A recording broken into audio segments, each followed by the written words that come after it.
Oke, kali ini saya akan menjelaskan tentang jaringan pada hewan ya.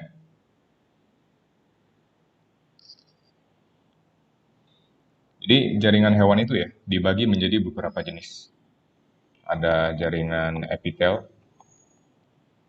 kemudian ada jaringan otot, ada jaringan saraf, lalu ada jaringan penyokong.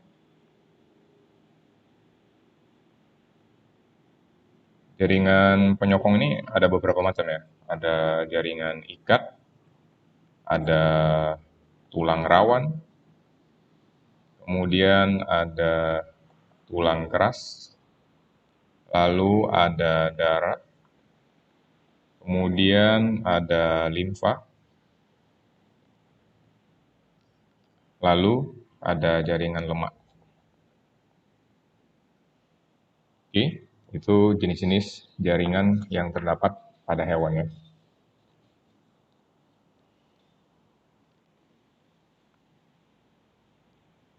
Yang pertama kita bahas tentang jaringan epitel. Epitel itu jaringan apa? Epitel itu merupakan jaringan penutup ya atau pelapis, baik di bagian luar ya maupun dalam permukaan tubuh kita. Maksudnya ya tubuh makhluk hidup ya, tubuh hewan. Fungsinya apa saja? Fungsinya ya bisa menjadi pelindung, kemudian bisa menjadi pelapis kelenjar, lalu bisa juga ya untuk menerima rangsangan.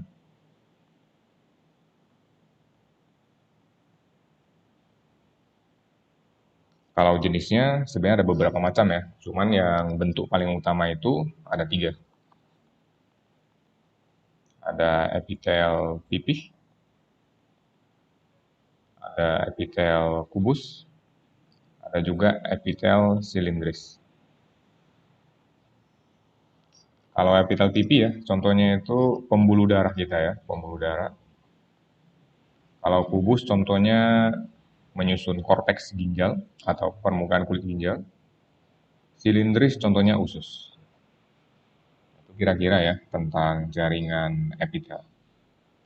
Bentuknya ya mungkin ya kita gambar ya bentuknya epitel pipih itu dia cuma selapis tipis ya. Nah, bentuknya seperti ini. Dia cuma selapis tipis.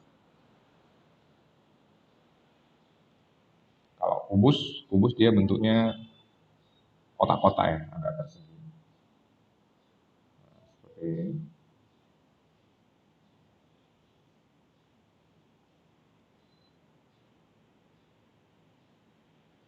Epitel kubus. Kemudian ada silinder. Kalau silinder dia bentuknya ya panjang ya seperti pipa.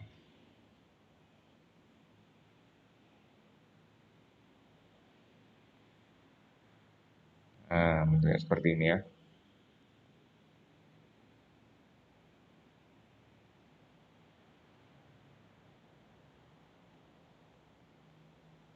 Oke, itu jaringan epitel.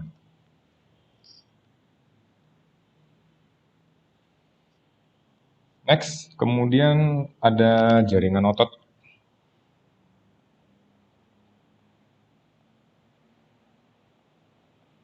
Jaringan otot ini fungsinya ya dia menyusun organ otot ya, organ otot. Jadi fungsinya ini sebagai alat gerak aktif.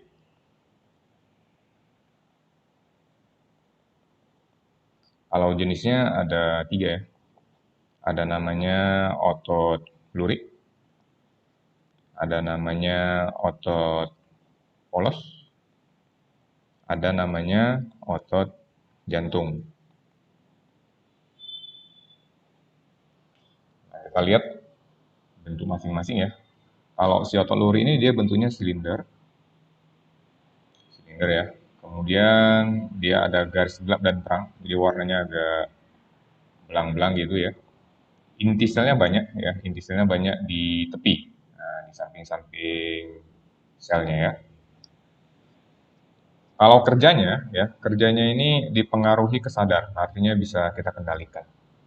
Contohnya apa? Contohnya ya otot yang menempel di tulang kita ya, contohnya otot bicep maupun otot tricep. Banyak lagi sih otot yang lain. Ini yang paling umum ada di lengan atas kita ya. Kalau pernah lihat apa itu Titan ya dalam film Attack of the Titan. Nah, jadi Titan kan nampak itu ya warna merah-merah itu ya. Nah, itu kan namanya otot lurik. Jadi yang mereka buat jadi monster itu otot lurik. Yang nampak merah-merah itu otot lurik. Ya. Kalau sifat kerjanya ya, sifat kerjanya ini dia cepat lelah ya, cepat lelah. Kemudian geraknya tidak teratur. Ya, geraknya sembarang ya.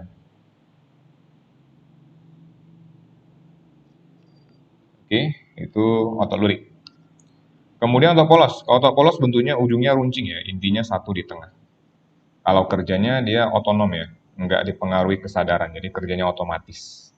Contohnya dia menyusun organ-organ dalam tubuh kita ya, organ dalam. Contohnya kayak apa tuh? Lambung, ya.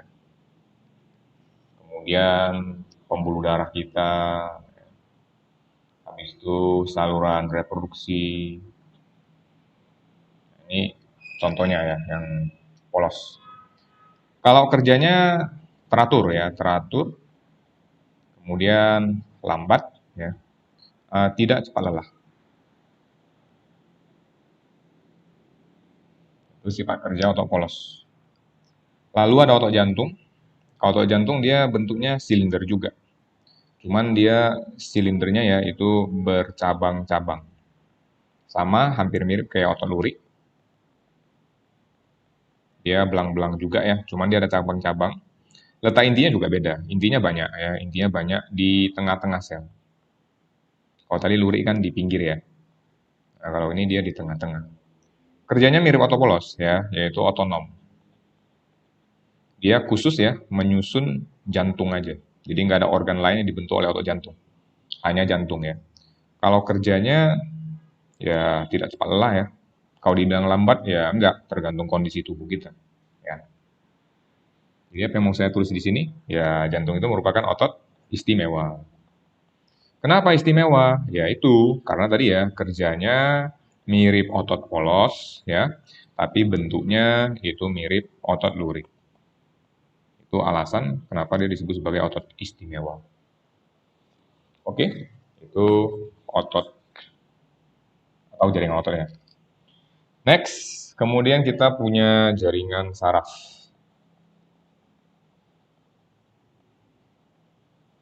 Kalau jaringan saraf ini adalah kumpulan dari sel-sel saraf ya. Ya, fungsinya untuk penerima maupun penerus rangsangan.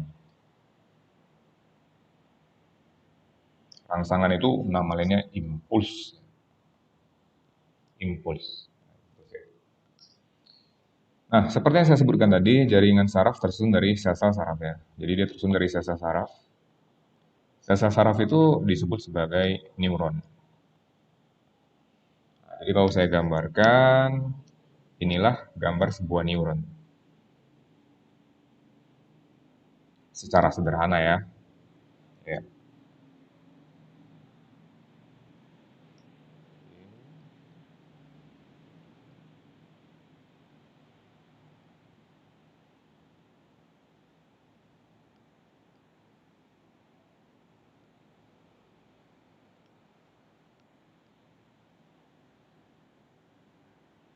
Jadi sebuah neuron itu dia disusun oleh tiga bagian utama. Nah di sini ya ada serabut-serabut pendek. Serabut-serabut pendek ini namanya dendrit. Namanya dendrit ya. Nah kalau bagian tengah ini yang ada inti selnya ya, ini inti sel. Nah yang ada inti selnya ini ya, ini kita sebut sebagai badan sel. Jadi badan sel itu dalamnya ada inti sel. Nah kalau bagian yang panjang ini ya, bagian panjang ini namanya akson. Nah, inilah bagian dari sebuah sel saraf ya. Jadi rangsangan itu bergerak ya secara berurutan. Itu dimulai dari dendrit, kemudian akan dibawa ke badan sel, lalu akan dibawa ke akson. Nah, dari akson maka akan dibawa ya ke sel saraf yang lain. Jadi ya ulang-ulang seperti itu. Nah, itu tentang jaringan saraf ya. Jadi si dendrit ini yaitu dia membawa rangsangan ke badan sel. Dari badan sel baru ke namanya akson. Loh, saya ngomongnya kok berulang-ulang ya. Oke, lanjut ya, lanjut. Kemudian ke jaringan ikat. Seperti yang saya sebutkan tadi di depan ya, bahwasanya jaringan ikat itu kan ada, jaringan ikat pula, jaringan penyokong. Nah, jaringan penyokong itu kan ada beberapa macam ya. Ada jaringan ikat, tulang rawan, tulang keras ya. Kemudian ada darah, getah bening, lalu sama jaringan lemak. Kalau jaringan penyokong, fungsinya itu ya untuk menopang ya, menopang tubuh atau menyokong tubuh kita. Yang pertama saya bahas ya tentang jaringan ikat.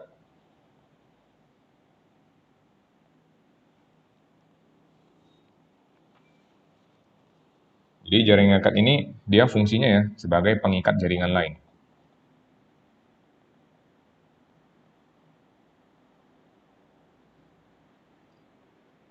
Kalau contohnya ya ada namanya tendon sama ada namanya ligamen. Nah, apa bedanya? Kalau tendon ini dia mengikatkan ya otot dengan otot. Jadi antara satu otot ya dengan otot yang lain dihubungkan oleh tendon. Ah, iyanya salah. Balik ya, bukan dengan ini, bukan dengan tendon. Bukan dengan otot dengan otot. Gua pikir-pikir lagi, enggak ya. Tendon itu otot dengan tulang. Otot sama otot ngapain ya, guys? Nah, kalau ligamen itu dia penghubung tulang dengan tulang. Seperti itu ya. Jadi kalau saya gambarkan ini tulang, oke.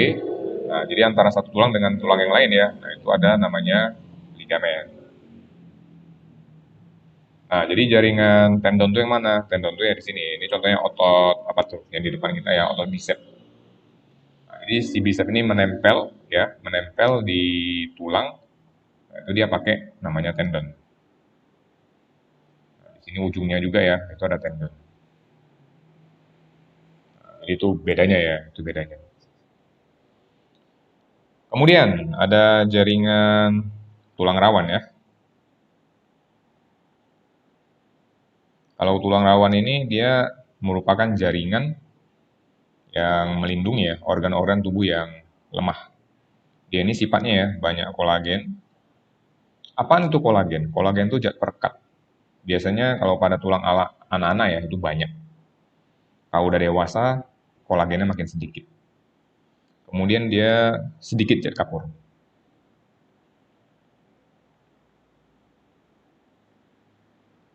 Ada di mana gak tulang rawan itu? Ya biasa ya di bagian-bagian tulang yang sifatnya elastis, kayak daun telinga kita.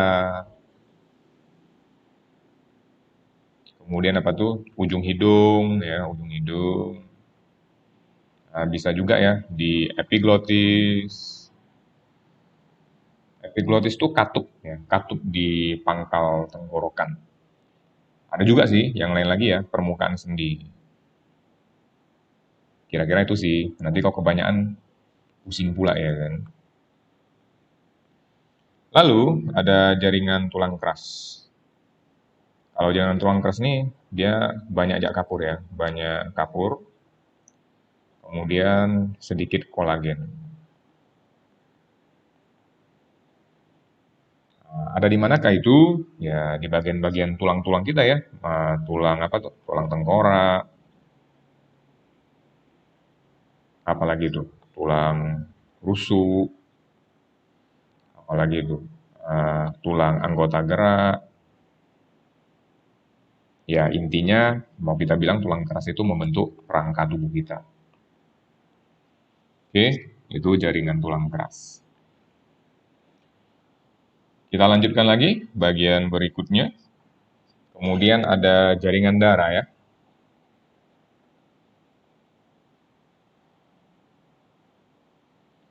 Ngomong tentang jaringan darah ya, jaringan darah ini dia tersusun dari bagian-bagian.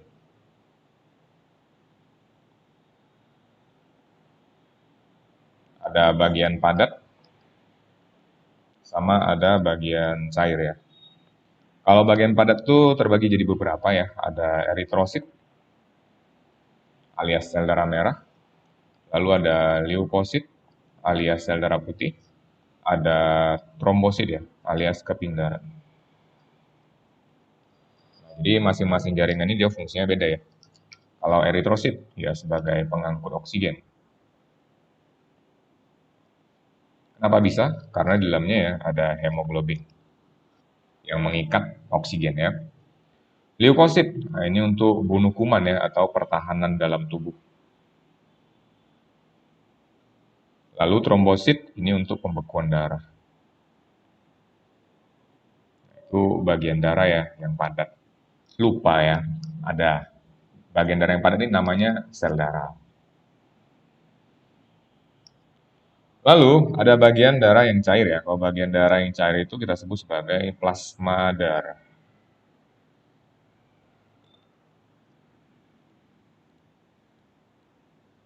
Sabar, ini ujian.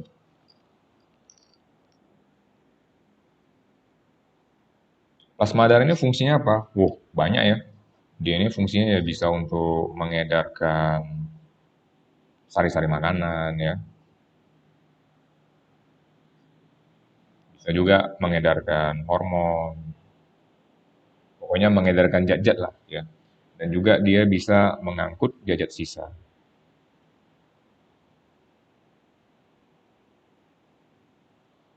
Oke, itu bagian-bagian darah.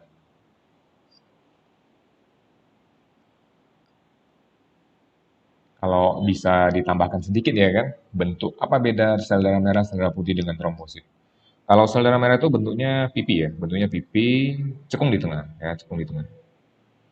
Intinya nggak ada, dia nggak punya inti ya. Nah kalau sel darah putih ya, bentuknya bulat, ada inti di tengah. Kalau trombosit bentuknya nggak beraturan, kemudian nggak punya inti. Nah seperti ini, beda bentuknya. Ini sel darah merah, ini sel darah putih, yang ini keping darah. Oke, itu jaringan darah.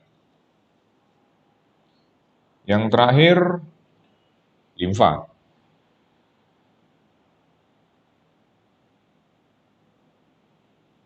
Nah, jadi jaringan limfa ini dia tersusun ya dari cairan getah bening atau cairan limfa ya. Dan dia itu beredar dalam pembuluh limfa. Fungsinya apa? Fungsinya ya untuk pengangkut lemak sama untuk pertahanan tubuh kita ya dari zat asing ya atau dari kuman.